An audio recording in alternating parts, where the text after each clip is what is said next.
Ingat Keluaran pasal 17. Ketika Amalek menyerang Israel, Musa berdoa sambil mengangkat tangan. Menang. Tapi karena dia sudah tua, dia capek. Kaget. Begitu Musa turun tangan, Israel kalah. Akhirnya Harun dan Hur menopang tangan Musa sampai sore. Suami-suami dengan. Maka itu tolong para gembala, tolong para pelayan. Pokoknya kalau dengar rumah tangga, anak sakit, ganti-ganti, ekonomi morat-marit, berantakan, hutang gak habis-habis semuanya. Jangan sibuk-sibuk, cari kepala keluarga di rumah itu, tangkap duluan si maling itu. Yaitu suami yang gak jadi imam di keluarganya. Kalau ada suami pernah pukul istrinya, walaupun cuma sekali, dan tidak pernah minta maaf dan bertobat, tangan suami itu najis sampai dia mati. Berdoa sambil mengangkat tangan sampai capek 24 jam. Surga nggak akan dengar karena tangannya menyakiti tubuhnya sendiri, yaitu istrinya. Anak-anak perempuan yang tahu papanya selingkuh, dia akan takut kawin, saudara.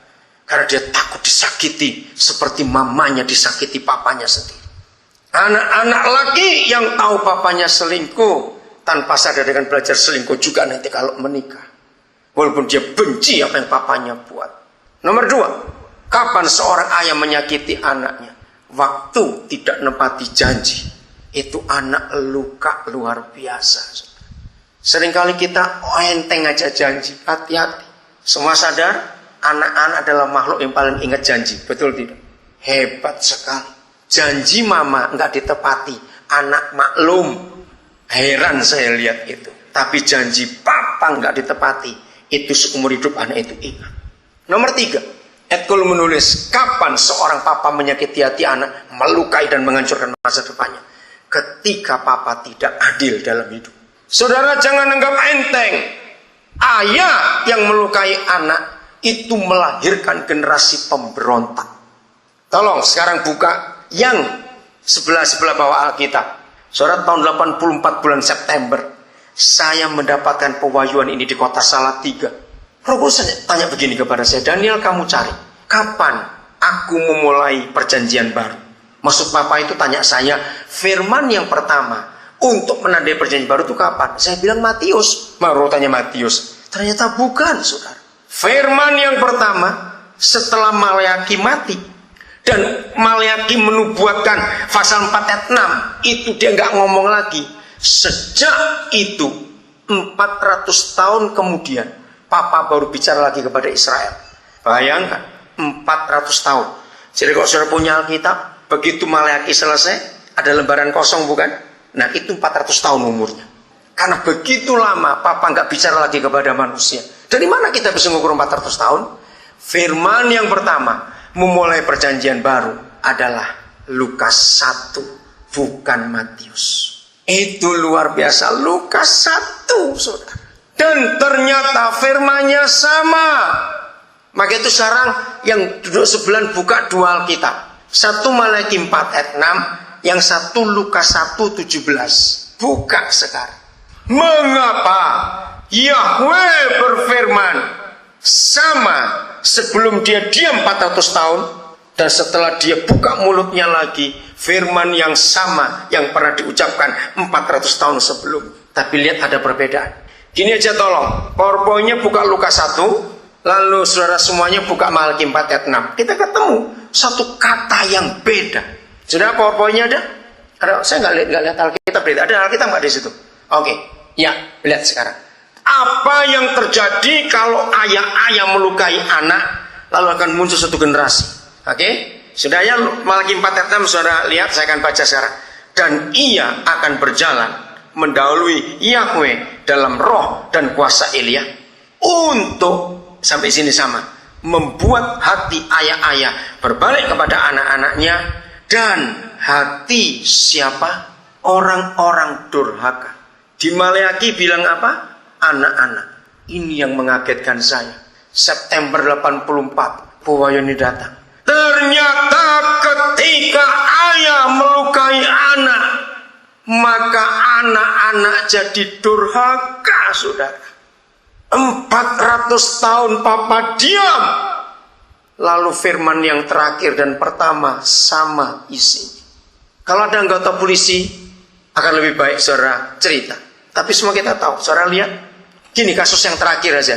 Rian, pembunuh dari Jombang, masih kasus itu. Saya mau ambil contoh. Dunia sudah memakai pola yang sama, negara mana saja. Setiap kali ada pelaku kejahatan tertangkap, lihat ya, maka polisi akan langsung cari tahu di mana orang tuanya. Ingat waktu Michael Jackson mati, dunia mengungkap apa? Siapa bapaknya? Betul tidak? Kenapa Michael Jackson seperti itu? Bapaknya sadis. Kenapa Rian jadi pembunuh berdarah dingin? Bapaknya. Ingat kasusnya O.J. Simpson yang belum selesai sampai hari ini? Tokoh legendaris olahraga hebat, atlet hebat di Amerika, O.J. Simpson. Tahun 94 bulan Juli kasus itu muncul. Dunia masih menangis sampai hari ini. Ketika diselidiki, O.J. Simpson adalah anak yang disiksa oleh papanya sampai di umur 6 tahun. Baru papanya cerai, mamanya kawin lagi. Ternyata mamanya kawin lagi, ketemu suami yang salah, menyiksa anak ini lagi. Ledakannya terjadi setelah dia terkenal. Luka hatinya tersimpan begitu lama. Kalau ayah-ayah melukai hati anak, maka lahir generasi durhaka. Kalau saudara buka kamus bahasa Indonesia, kata durhaka itu ngeri artinya.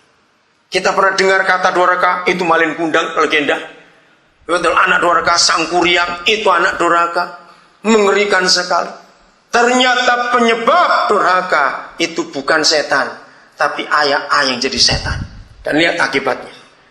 Kalau gereja berhasil, saya ulangi dari depannya, dan ia akan berjalan mendahului Yahweh dalam roh kuasa Elia untuk membuat hati ayah-ayah berbalik kepada anak-anaknya dan hati orang-orang durhaka kepada. Nah ini menarik lagi. Mengapa Yahweh menyebut hati orang durhaka, tapi begitu gereja memulihkan dunia, berubah menjadi pikiran orang-orang benar. Hati orang durhaka itu diubah oleh gereja yang memulihkan hati ayah, maka pikiran orang durhaka jadi pikiran orang benar. Hebat sekali cara pembahasan. Jadi hati dan pikiran harus dipulihkan. Dan dengan demikian, ini yang Papa tunggu, menyiapkan bagi Yahweh suatu umat yang layak baginya. Maleaki hukuman, aku akan tetap datang, tapi memukul bumi sehingga musnah. Tapi Gabriel menyatakan kepada Imam Besar Zakaria, dan pelayanan yang memulihkan hati para ayah untuk mengasihi anak-anaknya, itu akan menyiapkan umat yang layak. Sudah berubah, hukumannya berubah. Maka itu papa-papa, mari kita jadi suami yang baik, jadi ayah yang baik. Saya kalau konseling pernikahan, saya harus lebih punya banyak waktu untuk calon pengantin laki. Saya akan korek semua masa lalunya. Harus selesai. Karena dia akan jadi kepala. Buat istri nggak terlalu sulit.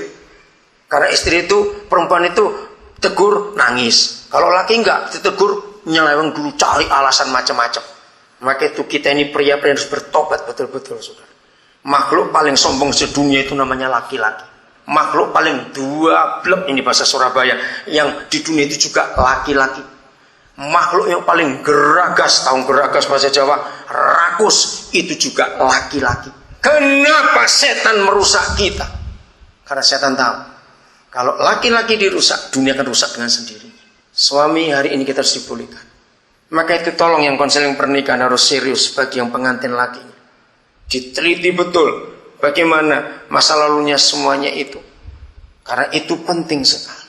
1 Tesalonika pasal 2. Inilah satu-satunya catatan di dunia. Dari di dunia loh saudara. Saya sudah ketemu dengan banyak orang, berbagai-bagai macam kelas, lapisan, latar belakang, ekonomi, status apa saja.